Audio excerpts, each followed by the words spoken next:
은혜와 사랑의 아버지 하나님, 그저 이름만의 신자가 아니라 정말로 중심으로 주님을 사랑하고 신뢰하는 참 신자 되기를 원하는 주님의 귀한 백성들이 오늘도 함께 예배를 올려드립니다.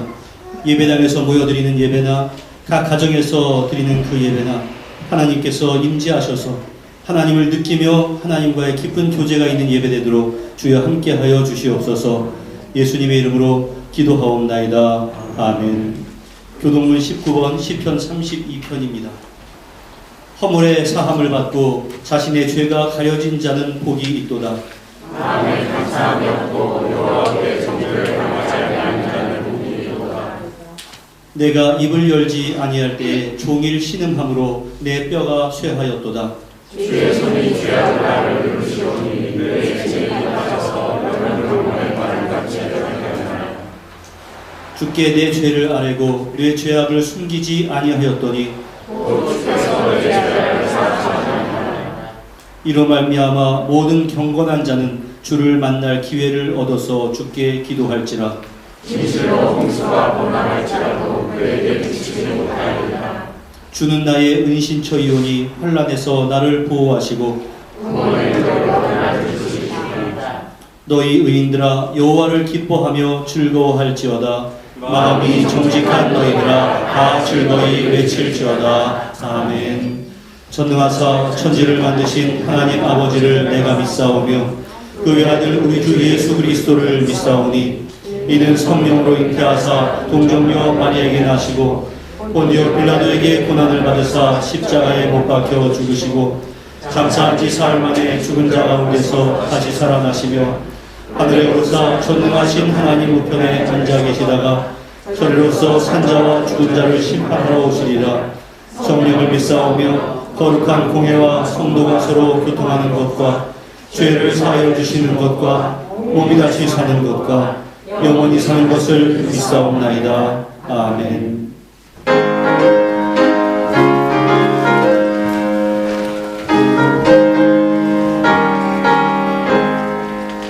내 영혼의 비비치니 주 영광 찬란해. 이 세상 어떤 빛보다 이 빛 더 빛나네. 주의 영광 빛난다.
사랑과 은혜가 풍성하신 참 좋으신 여호와 하나님 아버지, 주님 은혜 생각할 때에 참 감사드립니다.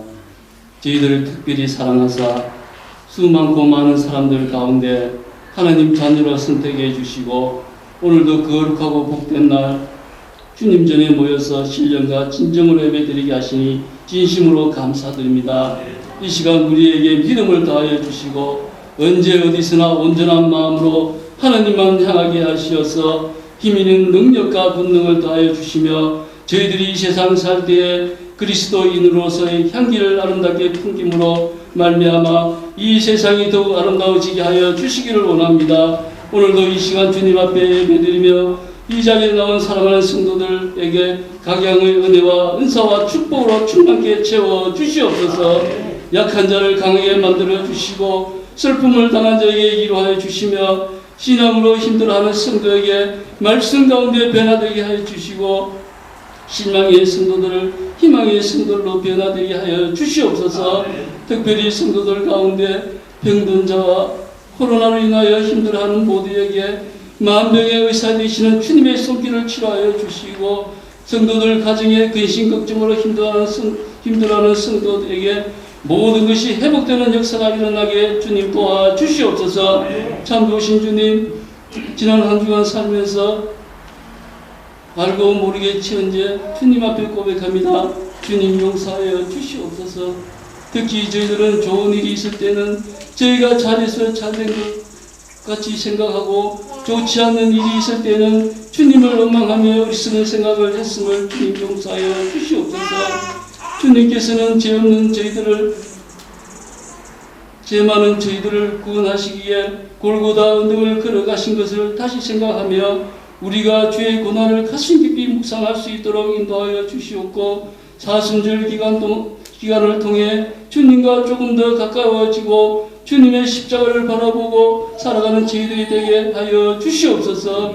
사랑의 주님, 세계 여러 곳에서 복음을 전하고 있는 선교사님들을 지켜주시옵소서. 코로나 상황에 힘들고 어려움이 많이 있을 줄 압니다.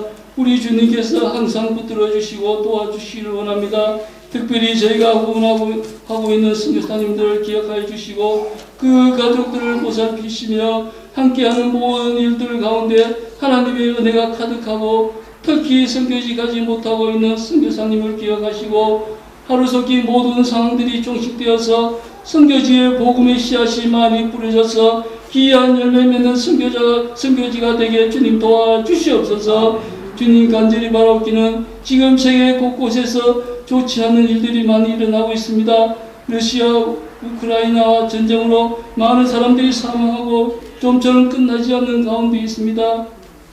또한 오미크론 감염으로 힘들고 경제적으로 어려움이 처해 있사오니 이 모든 것 우리 힘으로 감당할 수 없음을 알고 있습니다. 주님께서 간섭하여 주시어서 이 모든 것들이 잘 해결될 수 있도록 주님께서 함께해 주시고 도와주시옵소서.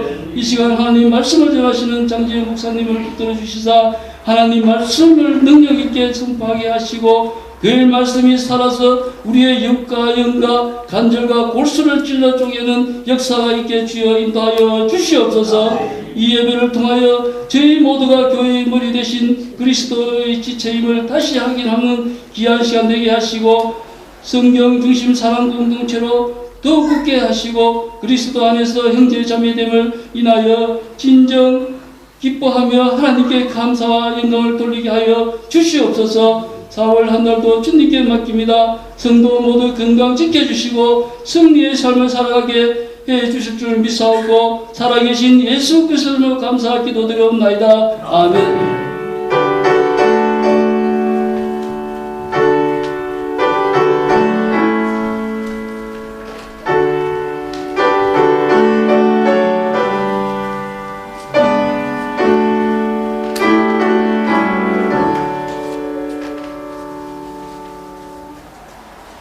오늘 우리에게 허락하신 하나님의 말씀은 신약성경 마태복음 5장 43부터 48절까지의 말씀입니다.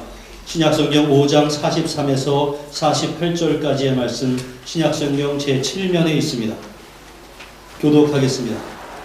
또 내 이웃을 사랑하고 내 원수를 미워하라 하였다는 것을 너희가 들었으나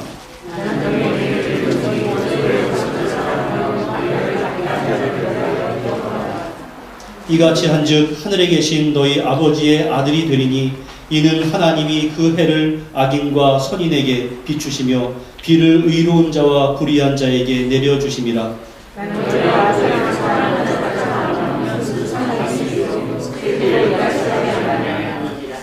또 너희가 너희 형제에게만 무난하면 남보다 더하는 것이 무엇이냐? 이방인들도 이같이 하느니라.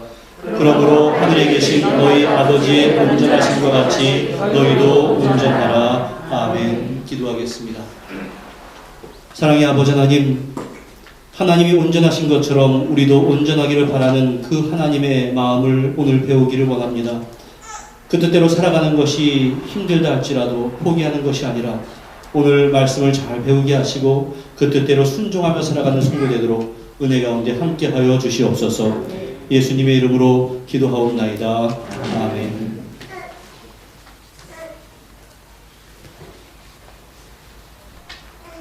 오늘 본문의 말씀은 우리가 평소에 참으로 많이 들어왔던 말씀입니다.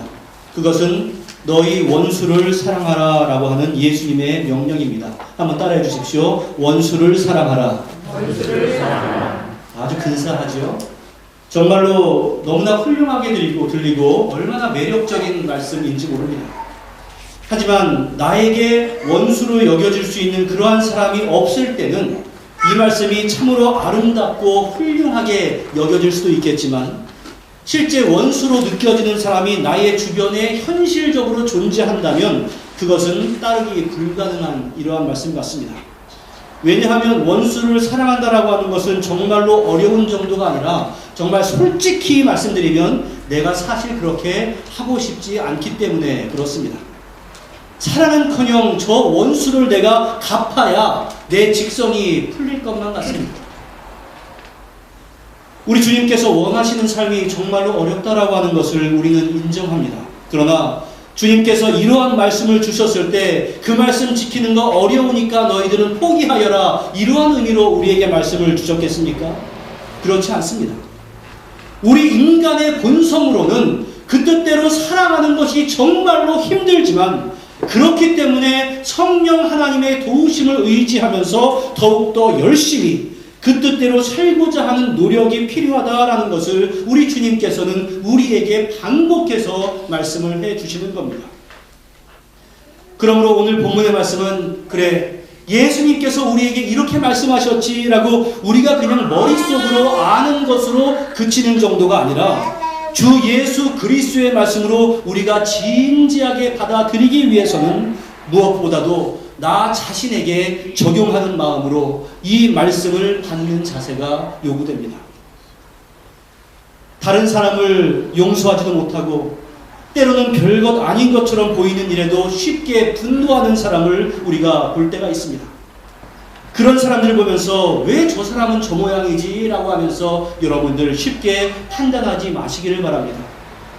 심지어 예수님께서는 너의 원수를 사랑하라 라고까지 말씀하셨는데 왜 아무개는 그렇게 살지 못하지? 라는 그러한 마음을 먼저 갖지 않았으면 좋겠습니다. 반대로 바로 이 주님의 명령을 나는 어떻게 이해하고 어떻게 받아들이고 또한 어떻게 적용해야 할까 이것을 우리가 믿는 자세로 또 받아들이는 자세로 이것을 대해야 합니다. 왜냐하면 말씀의 적용은 다른 사람에게 하는 것이 아니라 나 자신에게 하는 것이기 때문에 그렇습니다. 따라해 주십시오. 말씀 적용은 나 자신에게 이것이 반드시 필요한 원리입니다. 오늘 본문의 말씀도 우리가 몇 주간 본 바와 같이 같은 형식인 무엇 했으나 이렇게 시작합니다. 43절 말씀 같이 읽어보겠습니다. 시작. 또 내 이웃을 사랑하고 내 원수를 미워하라 하였다는 것을 너희가 들었으나 이 말씀은 당시 율법을 따르는 사람들은 이 정도의 삶의 원리를 가지고 살아있고 이 정도를 순종하며 살아갈 때 그래 나는 하나님의 뜻을 순종하며 살아가는 거야 이렇게 믿고 있었으나 진정 주님께서 원하시는 삶은 이 정도가 아니다라고 하는 의미를 담고 있습니다. 또 내 이웃을 사랑하고 내 원수를 미워하라 하였다는 것을 너희가 들었으나 이 말씀은 율법 레위기 19장 18절에 나와 있는 말씀을 그들이 인용한 것입니다. 레위기 19장 18절에 이렇게 나와 있습니다. 원수를 갚지 말며 동포를 원망하지 말며 내 이웃 사랑하기를 내 자신과 같이 사랑하라. 나는 여호와니라. 그런데 여러분들 저 두 구절을 한번 비교해 보십시오. 하나님께서 원래 주셨던 율법인 레위기의 말씀과 그때 당시 사람들이 적용을 하고 있었던 마태복음의 말씀을 한번 비교해 보십시오. 레위기의 말씀을 보면 분명히 원수 갚지 말아라, 원망하지 말아라, 내 이웃 사랑하기를 내 자신과 같이 하여라, 이러한 말씀을 하는데 그 레위기의 원 말씀에 너의 원수를 미워하여라, 이러한 말씀이 있습니까? 없습니까? 없습니다. 그런데 세월이 지나감에 따라서 유대 사람들은 하나님이 주셨던 그 율법을 변질시켰습니다. 하나님은 원수를 미워하라라는 말씀을 주신 적이 없는데 훗날 유대인들은 그 하나님의 말씀에 원수를 미워하여라라는 말을 추가한 겁니다. 그렇게 추가한 이유가 무엇이겠습니까? 솔직히 말해서 원수를 사랑하고 싶은 마음이 별로 없었기 때문에 그렇습니다. 여러분, 우리도 그렇습니다. 우리는 성경 말씀에 대한 균형을 가지고 신앙생활을 해야 합니다. 성경에는 우리에 대한 축복과 위로의 말씀이 얼마나 많이 있습니까? 그런 말씀을 읽을 때마다 얼마나 크나큰 은혜가 되는지 모릅니다. 사람들은 성경을 쭉 읽어가면서 그 부분에 밑줄을 쳐가면서 있습니다. 그래서 기운이 빠지고 힘들 때마다 그래 하나님께서 이러한 말씀을 나에게 주셨지, 힘내야지 하면서 위안을 얻습니다. 그런데 나에게 경고하시고 바르게 살 것을 명령하시는 그 부분에서는 우리가 솔직히 별로 은혜도 받지 못하고 그 부분에서는 눈을 감아버릴 때가 정말로 많이 있습니다. 여러분, 우리가 만약 그러한 태도를 가지고 성경을 접하고 있다면 우리도 저 유대인들처럼 글씨를 바꾸지 않을지는 몰라도 내 마음속에서는 성경을 변질시키고 있는 것입니다. 그런데 당시 유대인들의 문제가 무엇이었는가 하면 이웃을 사랑하고 원수를 미워하여라, 이러한 교훈이 원래 하나님의 말씀이구나 이렇게 알고 믿었다는 것, 여기에 문제가 있었습니다. 왜 그렇겠습니까? 당시 일반 사람들에게는 성경책이 없었습니다. 회당에 가야 이렇게 책으로 된 것이 아니라 두루마리로 된 성경을 낭독하는 것을 들을 수 있었고, 또 회당에 가야 말씀을 들을 수 있었는데 율법의 전문가라고 하는 서기관들이나 바리새인들이 이웃을 사랑하고 원수를 미워하라라고 하는 그 말씀이 하나님의 뜻이다라고 가르치니까 다들 그게 하나님의 뜻이지라고 착각을 하면서 살아갈 수밖에 없었다라고 하는 겁니다. 세례 요한을 여러분들에게 소개하면서 그 세례 요한은 에세네파였다라는 그러한 설명을 드린 바가 있습니다. 다시 설명을 드리자면 그 에세네파는 당시 사회의 염증을 느끼고 사람들과 떨어져 있는 광야 동굴 같은 곳에서 모여서 살아가면서 신앙생활을 하고 메시아를 기다렸던 그러한 마음을 가지고 신앙을 이어갔습니다. 그들 가운데 사해 서쪽에 거주하던 사람들을 쿰란 공동체라고 하는데 그들 또한 율법을 철저하게 지키고 율법에 완전히 헌신하면서 살아가는 사람들이었습니다. 그 쿰란 공동체 사람들이 살았던 동굴에서 그들이 가르치고 배웠던 문서들이 발견이 되었는데 거기에는 이러한 명령들이 기록이 되어 있습니다. 다시 말해서 하나님이 선택한 모든 것을 사랑하고 그가 거절한 모든 것을 미워하여라. 또 모든 빛의 아들들을 사랑하며 모든 어둠의 자식들을 미워하여라. 바로 이러한 사실들을 미루어 볼 때 당시 유대인들에게 있어서 너의 이웃을 사랑하고 너의 원수를 미워하여라 라고 하는 말이 아주 상식적으로 통하고 있었고 바로 그것이 하나님의 뜻이구나 라고 그들은 받아들이고 있었던 것 같습니다. 이러한 상황에서 예수님은 말씀하시는데 5장 44절 말씀 여러분들 마음판에 한번 막 새기는 마음을 가지고 한번 읽어보시기 바랍니다. 시작. 나는 너희에게 이르노니 너희 원수를 사랑하며 너희를 박해하는 자를 위하여 기도하라. 이 말씀은 이웃을 사랑하고 원수를 미워하라 라고 하는 것을 삶의 원리로 살아가던 당시 유대인들을 향해서 너희의 신앙의 수준이 그 정도냐? 내가 제시하는 수준은 그 정도가 아니라 이 정도다라고 하는 것을 가르치는 의미입니다. 그렇다고 하면 여러분들, 원수는 누굽니까? 원수는 나에게 지독하게 해를 끼쳐서 가장 밉고 싫은 대상을 의미합니다. 또 원수와 박해를 함께 기록한 것으로 봐서 예수님 당시에 1차적으로는 로마와 로마 군인들을 말하는 것으로 볼 수 있습니다. 그런데 주님은 그들마저도 사랑하고 그들을 위해서 기도하여라 이렇게 말씀을 합니다. 현대사회에서 특별한 경우가 아니라고 한다면 우리를 향해서 직접적으로 총이나 칼로 위협하거나 물리적인 박해를 하는 원수는 거의 없을 겁니다. 그러나 나의 몸과 마음을 아프게 하고 그로 인해서 나로 하여금 분노하게 만드는 사람은 많이 있을 것 같습니다.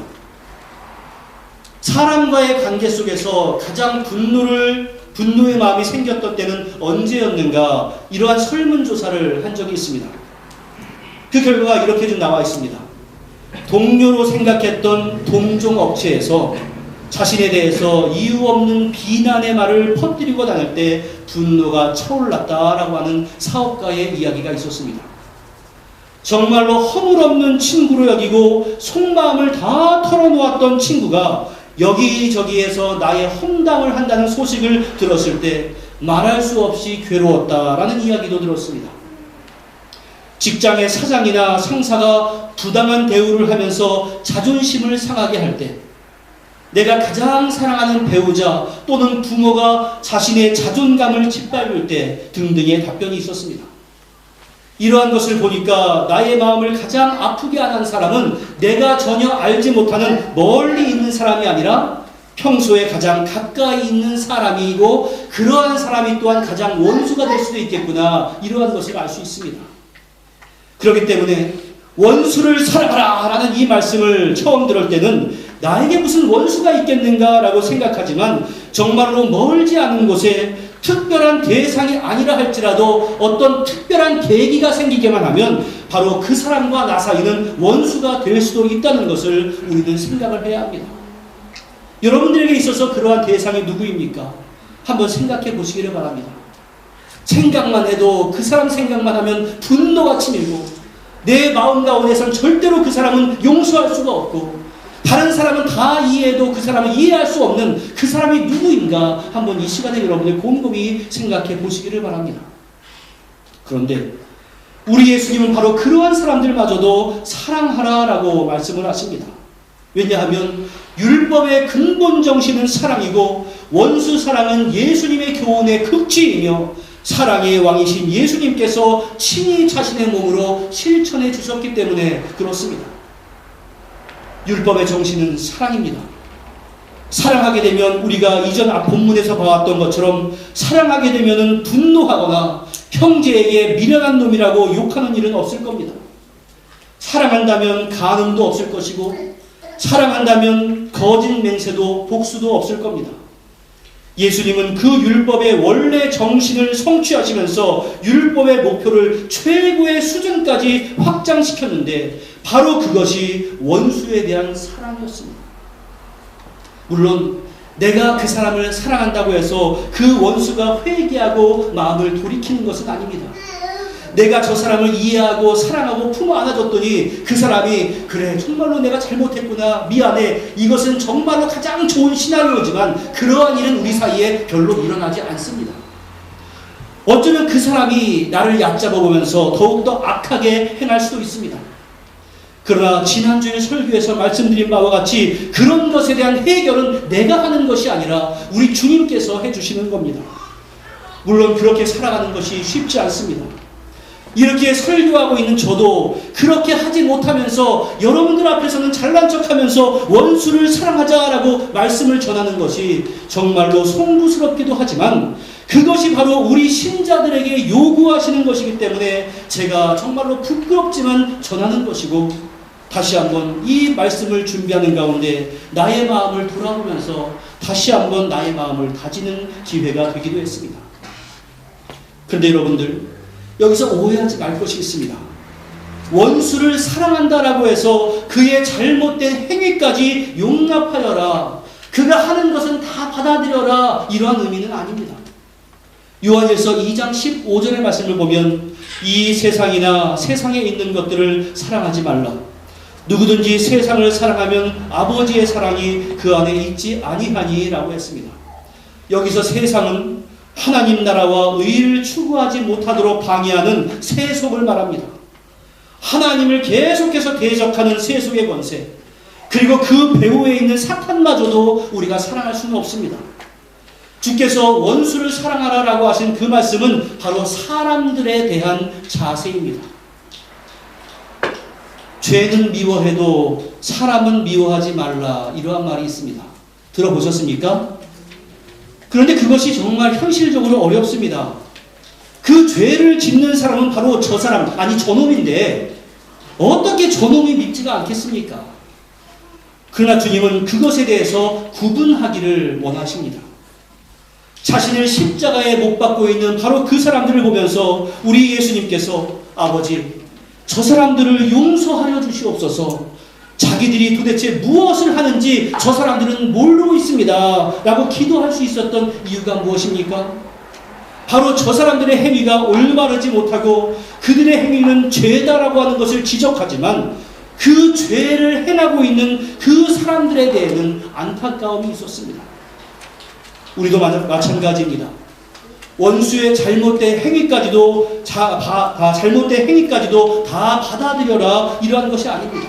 다만 예수님께서 죄인들을 불쌍히 여기고 기도하셨던 것처럼 그들을 위해서 기도하는 것, 우리에게 필요한 자세입니다. 부모가 자녀들을 대할 때 그 자녀와 그 자녀의 행위를 항상 구별합니다. 자녀들이 잘못할 때 꾸중할 수 있습니다. 그러나 부모가 그 자녀 자체를 미워하지는 않습니다. 나무라는 것도 그 아이가 미워서가 아니라 사랑의 적극적인 표현입니다. 이러한 부모된 마음을 하나님께서 우리를 바라보시는 그 관점에서 볼 수 있어야 합니다. 우리의 불순종에도 불구하고 우리를 사랑하시는 그 하나님께서는 우리를 미워하고 우리를 박해하는 사람들도 사랑하실 수 있다는 것을 우리가 인정해야 합니다. 하나님은 나만 사랑해야 돼 이러한 착각에서 벗어나기를 바랍니다. 나만 사랑하는 것이 아니라 우리 주님은 그들도 사랑하십니다.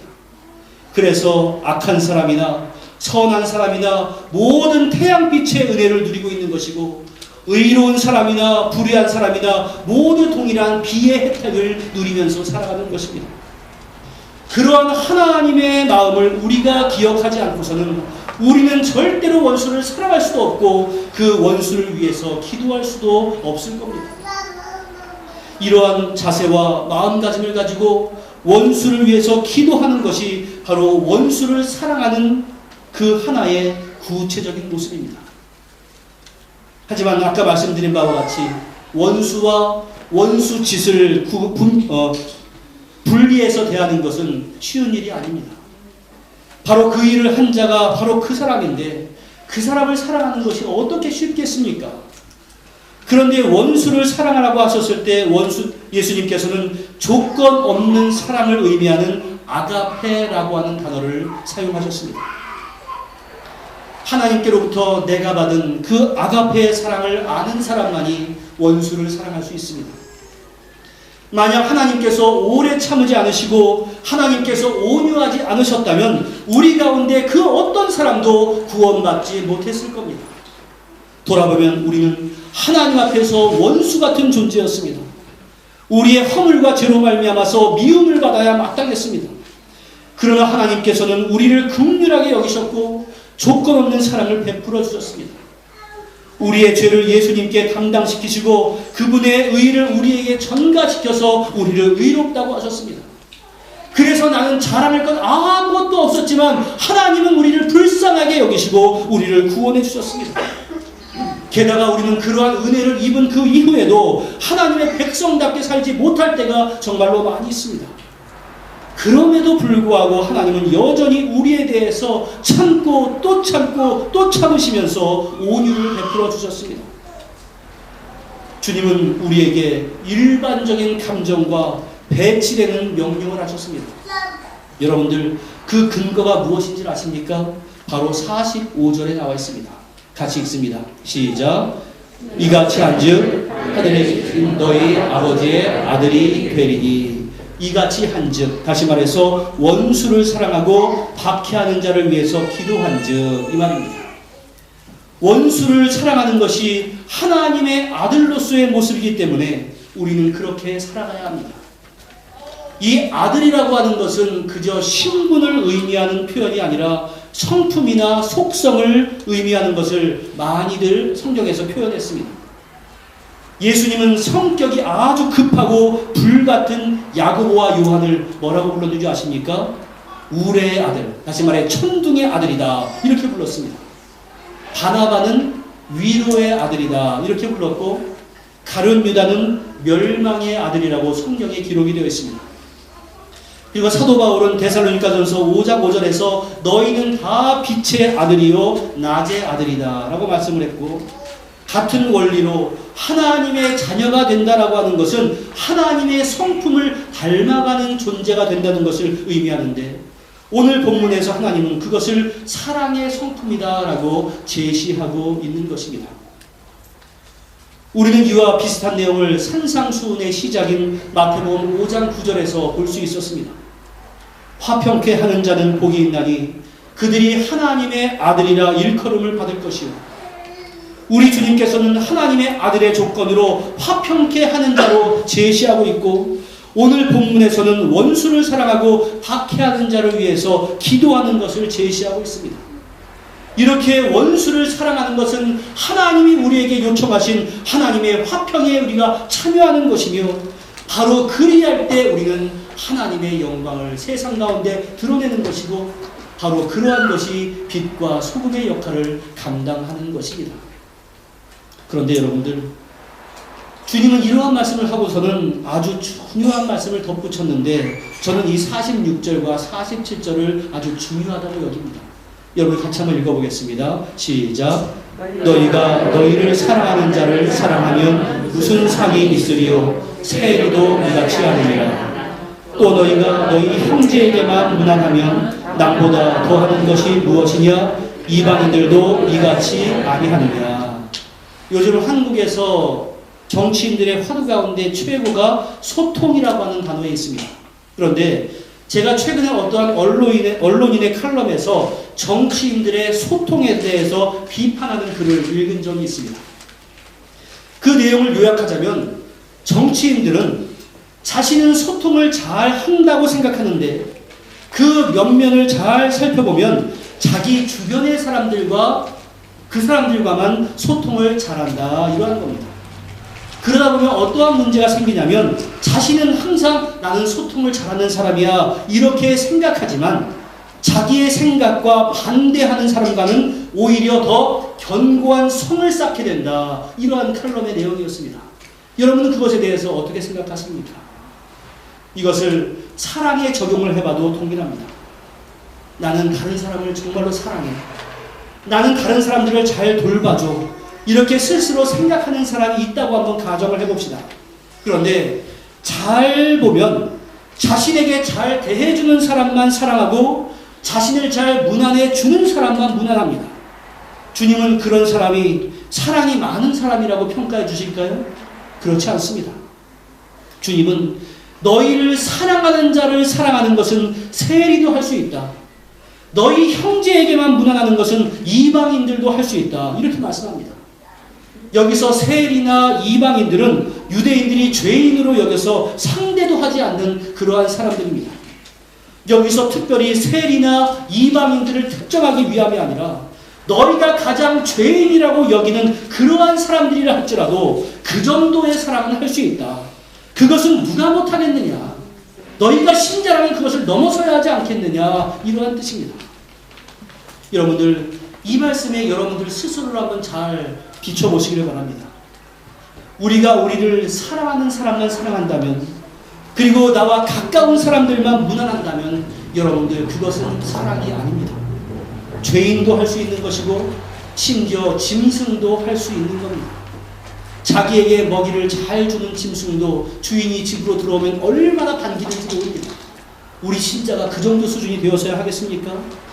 로마서 12장 20절의 말씀을 보면 너의 원수가 줄이거든 먹이고 목마르거든 마시게 하라, 이러한 말씀이 있습니다. 이것은 우리에게 행동을 촉구하는 내용입니다. 내가 저 사람을 진정으로 사랑하는 마음이 없는데 먹이고 마시게 하고 잘 대해주는 것은 사실 정직하지 못한 위선 아닙니까? 그런 척하는 것 아니겠습니까? 하나님께서 그러한 위선적인 태도를 기뻐하시겠습니까? 이러한 질문을 할 수도 있을 겁니다. 하나님은 그러한 행동을 기뻐하신다라고 저는 분명히 말씀드릴 수 있습니다.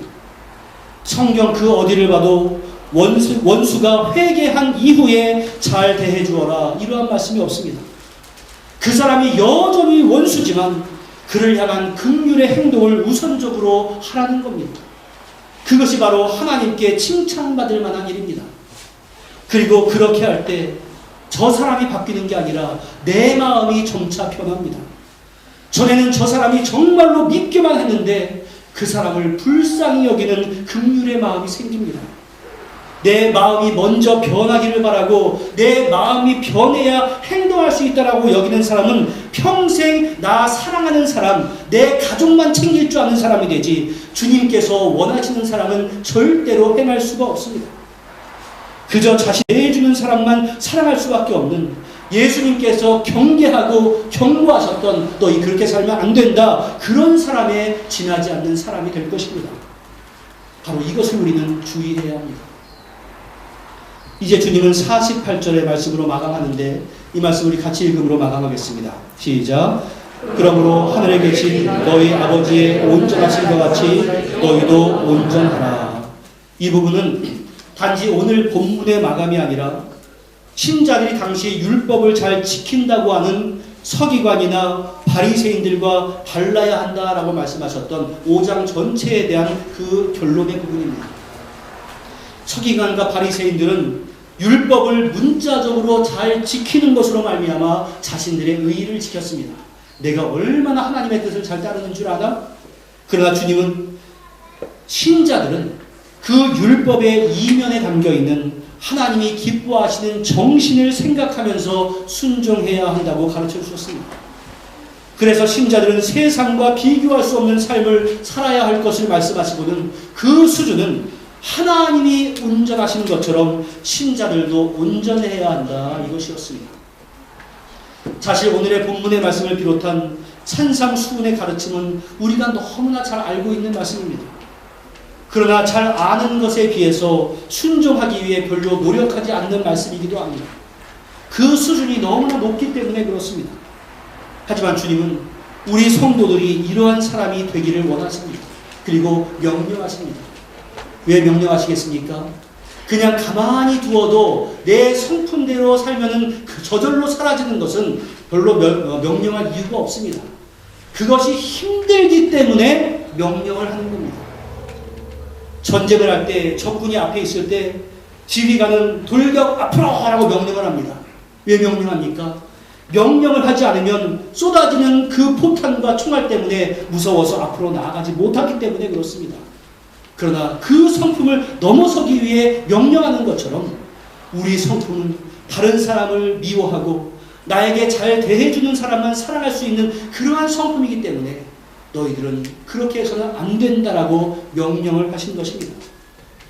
다른 사람에게 물리적인 폭력을 하지 않았다고 안심하는 것이 아니라 노하지 않는 성도, 행동에 간음을 하지 않았다고 해서 안심하지 않는 것이 아니라 마음의 음욕조차도 품지 않는 성도, 맹세한 것은 내가 철저하게 지켜 이렇게 안심하는 것이 아니라 내가 특별하게 맹세하지 않았다 할지라도 내가 어떤 말을 하면 다른 사람이 신뢰할 수 있는 그 정도의 성도, 받은 만큼 되갚아줘야 만족하는 것이 아니라 주님이 나를 용서하신 것처럼 끝까지 용서하는 성도, 나에게 잘 해준 사람만 사랑하는 것이 아니라 원수까지도 선대할 수 있는 성도, 그러한 순종이 우리 하나님의 아들됨과 주님이 원하시는 온전함을 이루는 증거가 됩니다. 사랑하는 성도 여러분, 성경은 단지 이론책이 아니라 우리를 향하신 하나님의 소망, 바람이 가득 차 있습니다. 그러므로 우리가 구원의 은총을 받았다면 그 은총에 합당한 삶을 살아가시기를 바랍니다. 지키기 힘들다 할지라도 주님의 도우심을 구하고 정말로 열심히 노력하시기를 바랍니다. 주님은 그러한 우리와 함께 하시고 더욱더 온전한 사람이 될 수 있도록 우리를 도와주실 것입니다. 그러한 은혜가 있기를 주님의 이름으로 간절히 축원합니다. 기도하겠습니다. 사랑의 아버지 하나님, 세상의 기준으로 볼 때 원수를 사랑하라고 하는 그 말도 안 되는 원칙을 우리가 따라가야 한다니 너무나 힘들 때도 있습니다. 하지만 그것이 주님의 뜻이기 때문에 힘들더라도 노력해 보려고 합니다.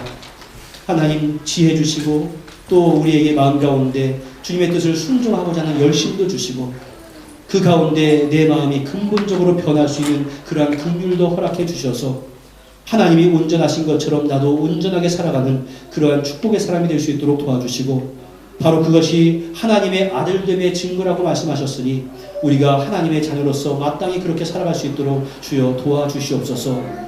하나님의 뜻이 이것이 오늘 배웠사오니 그 뜻대로 살아갈 수 있도록 주여 도와주옵소서. 예수님의 이름으로 기도하옵나이다. 아멘.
말씀드리겠습니다. 주보로 참여하시기 바랍니다.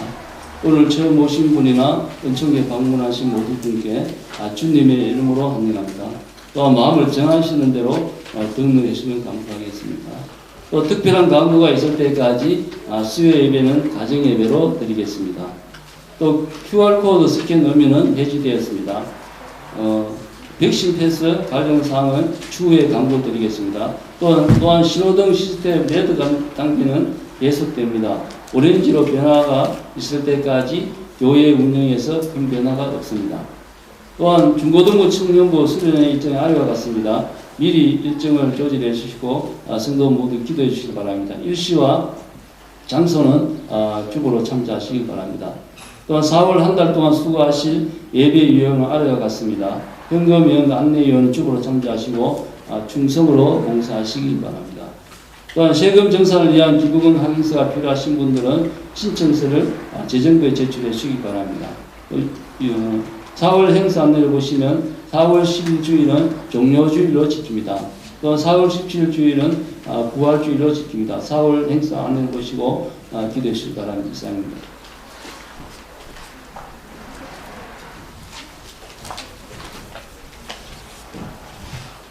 예, 기부금 신청서는 매년 해왔던 것이니까 잘 아시겠죠? 이거 잘 적으셔서 요즘은 그 IRD에 바로 로그인을 해서 그냥 파일로 신청을 대부분 하시기 때문에 제가 굳이 프린트해야 될 필요가 없을 것 같아서 파일이 필요하신 분들은 파일에다가 폴더 파일로 동그라미를 쳐서 보내주시면 될 것이고 우편으로 보내실 분들은 종이라고 동그라미를 쳐서 해주시면 될 것이고 또 혹시나 이거 갖다가 전하지 못했다 할지라도 단체 메일은 말고 저 개인한테 카톡으로 보내주시면 제가 알아서 다 전달을 해드릴 수 있도록 하겠습니다. 우리 이로나 집사님이 뭐 계획된 수술이었습니다. 그래서 목요일날 수술을 하고 지금 병원에서 잘 퇴원해서 집에서 요양 중입니다. 그렇게 오래 가진 않을 거니까 여러분들 전화하셔서 위로해 주시고 이거 무슨 일이야 하고 좀 응안도 해주시고 하면 좋을 것 같습니다. 제가 전부터 약속을 드렸던 작년 겁니다. 너무 배로 운송을 하다 보니까 늦어졌는데 성경 이독자 시상 내주를 하려고 합니다. 작년에 성경 이독하신 분, 혼독하신 분 이상이 있었는데 그분들 시상을 하려고 하는데 좀 미리 말씀을 드릴게요. 가정에서 그냥 우리 이란 형제를 예를 들게요. 이란 형제가 밥을 잘 먹으면 앞에서 엄마가 아유 우리 이란이 밥 잘 먹네 합니까 안 합니까? 난 안 할 것 같아요. 당연히 잘 먹는다고. 저 나이 됐으면. 그런데 1살짜리, 2살짜리 그 아이가 이유식을 먹으면서 하나하나 먹으면은 아유 잘 먹네 하면서 박수 치지 않습니까? 부모의 감동도 있고. 여러분 성경은 밥입니다. 밥. 그렇기 때문에 성경을 읽는 것은 사실 칭찬받을 일이 아니에요. 그런데 성경에 대해서 시상한다는 것은 여러분들 우리가 아직도 격려가 필요한 사람이다 라고 생각을 하시고 들으시고 내가 그러한 성경 읽는 거 칭찬 안 하고 시상 안 할 때까지 여러분 계속 할 테니까 여러분들께서 자존심 상하지 않게 성경을 열심히 읽어주시면 감사하겠고 그럼에도 불구하고 1년에 성경을 이독한다는 것은 대단한 일입니다. 그래서 시상을 하려고 하는데요. 제가 성함을 좀 부를 때 앞으로 좀 나와주시면 감사하겠습니다. 먼저 김이경 집사님 그리고 김희락 사모님 앞으로 나오시겠습니까? 제가 성경책은 전에 약속드린 바대로 요즘에 나오는 성경책 좀 괜찮은 것은 다 진짜 가죽으로 돼 있어서 안 뜯어져요. 그래서 약속하신 드린 대로 제일 좋은 걸로 가장 좋아하는 디자인으로 했으니까 여러분들께서 이렇게 내가 김경을 썼네. 우리 오봉재 집사님인데 한물리니까요. 요봉재 집사님 앞으로 잠깐 나와주시면 좋겠습니다. 네. 그리고 그 다음에는 박순옥 권사님, 정혜숙 권사님입니다. 그 차례, 다음 차례는요.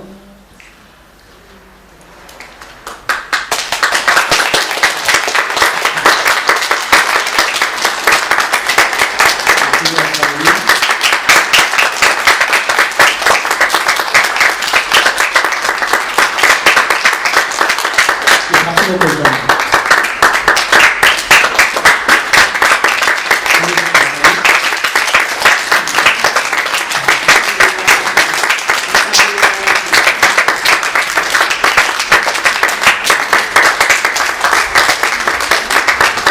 성필의 집사님, 장희 집사님.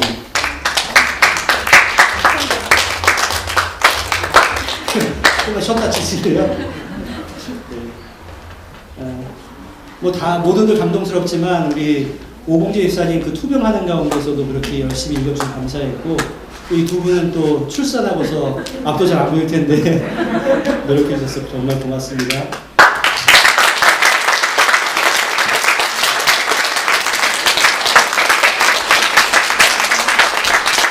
우리도 열심히 읽자 하는 것을 서로 위해서 강조해 주시면 감사하겠습니다.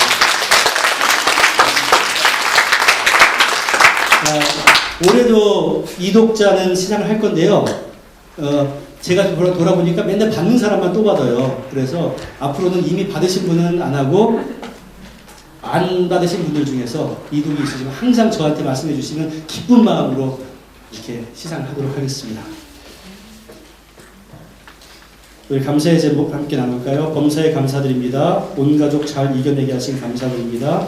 수술 잘 받게 해주신 감사드립니다. 이렇게 있었고요. 이번 주 생일자가 우리 조인환 청년, 우리 오하나 여기 있습니다. 그리고 박하온이가 4월 8일 생일인데 박하온은 아버지께서 잘 챙기시고요. 우리 최금선 집사님 예, 생일 축하합니다. 다 같이 생일 축하하겠습니다. 기도하겠습니다.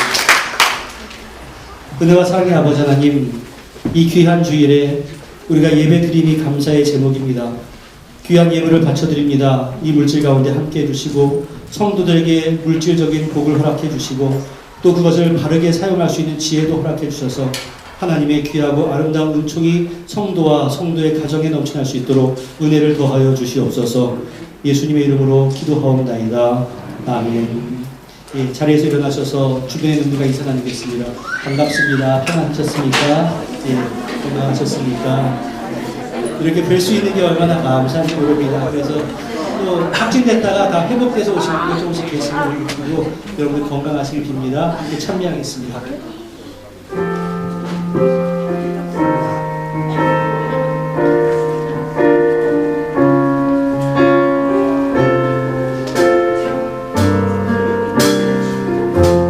주님의 사랑이 이곳에 주님의 사랑이 이곳에 가득하기를 기도합니다.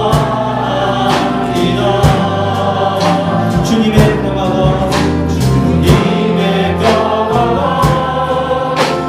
우리들 가운데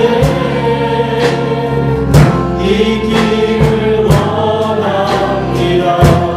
때로는 지치고 때로는 고뇌고 수많은 바라보면서 세상의 고통이 내게 닥쳐오고 수많은 사랑하리라. 주님의 축복이 이곳에 넘쳐나기를 원합니다.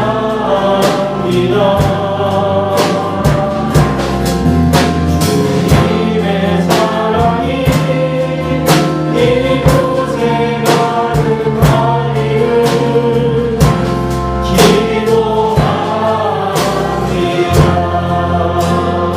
기도합니다. 주변 분들에게 감사합니다.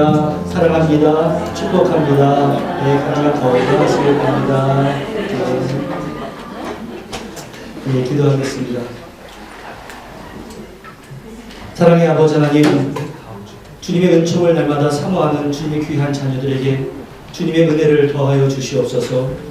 우리가 예배당에서 함께 예배 드리든지 또 세상에서 살아가든지 주님께서 계시지 않는 곳이 없사오니 항상 주님을 두려워하면서 살게 하시고 또한 주님을 의지하면서 살게 하시고 주님의 도우심을 믿고 살아갈 수 있도록 은혜 가운데 함께하여 주시옵소서. 우리를 홀로 내버려 두지 아니하시고 항상 함께하시는 주님을 신뢰하고 나아가오니 주여 복의 복을 더하여 주시옵시고 은혜를 더하여 주시옵시고 우리의 기도 가운데 함께하시는 하나님의 놀라운 역사를 우리가 기대하며 사모하며 살아갈 수 있도록 은총을 더하여 주시옵소서. 마음 가운데 곤고함이 있는 성도 하나님께서 특별히 위로해 주시기를 원합니다. 경제적인 문제로 인해서 앞길이 막막한 성도 주께서 도와주시기를 원합니다. 육신의 질고로 인하여서 고통당하고 있는 성도 주님께서 함께해 주시고 그 병상이 경건의 장소가 되기를 원합니다. 그 모든 것에 합력하여 선을 이루어가시는 하나님의 역사가 이루어가게 하시고 우리가 곤고할 때는 기도하게 하시고 기쁜 일이 있을 때는 찬양하며 나아가는 주님의 귀한 백성들 다 될 수 있도록 은혜 가운데 함께하여 주시옵소서. 비자로 인하여서 고민하고 있는 우리 가족들에게 은혜를 더해 주셔서 결과를 얻을 수 있도록 도와주시고, 특별히 우리 한영철 성도님과 함께 해주시고 우리 이로나 집사님과 함께 해주셔서 그 모든 일들이 속히 회복되어서 함께 예배당에서 예배드리며 함께 사랑할 수 있도록 은혜를 더하여 주시고, 코로나로 인해서 예배에 참석하지 못한 분들 주여 위로해 주시고 격려해 주셔서 그 어느 곳에서든지 경건이 중단되지 않도록 주께서 함께하여 주시옵소서. 한 주간 동안도 나나 또 내 욕심이 주관자가 되지 않게 하시고 주님이 주관자가 되심을 믿고 나가는 우리 모든 성도 되도록 은혜를 더하여 주시옵소서. 예수님의 이름으로 기도하옵나이다. 아멘. 축원하겠습니다. 이제는 우리 주 예수 그리스도의 무한하신 은혜와 성부 하나님의 극진하신 사랑하심과 성령님의 교통하심이 하나님이 온전하신 것처럼 나도 온전하기를 다짐하며 또한 노력하기로 결심하는 주님의 귀한 백성들 위해, 가족과 권속들 위해, 살아가는 조국 대한민국과 이 땅 뉴질랜드 위해 이제로부터 영원토록 함께 있을지어다. 아멘.